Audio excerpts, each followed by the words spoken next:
在高雄桃园的3个里，因为路袂通，毋若要送物资入去是真无方便。当地农产品采收了后，嘛无法度载出来。目前是用去年9月份才做的流笼加减来运送。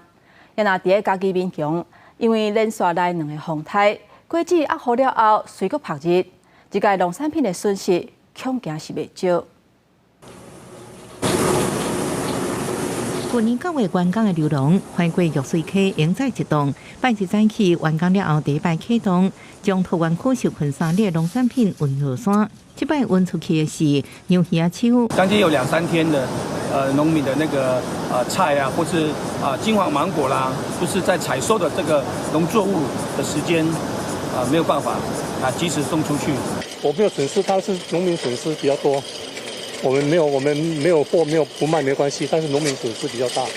连中华乡也替农民发委屈，因为毛山、拉夫兰、福兴这3里对外交通断去，农作物已经到采收期。以梅山里为例，里长讲山区农产道路拢未通，爱靠怪手拼命抢通，农作物也到采收期，却因为无法度运落山，唔敢采收。因为明帕克桥跟我们这边的农路，都中断了。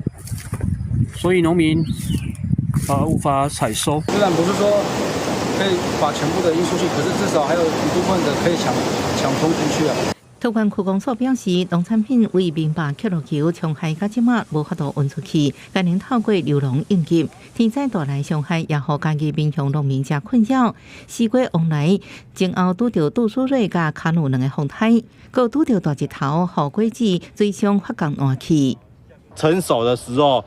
遇到下大雨又大太阳，才会产生不好的作用啊。农民讲，大部分的农民拢会将往来产的产期分开来分散风险，为往来拄着水上为无。确实，农损爱等相关单位整理了后才会精准。记者综合报道。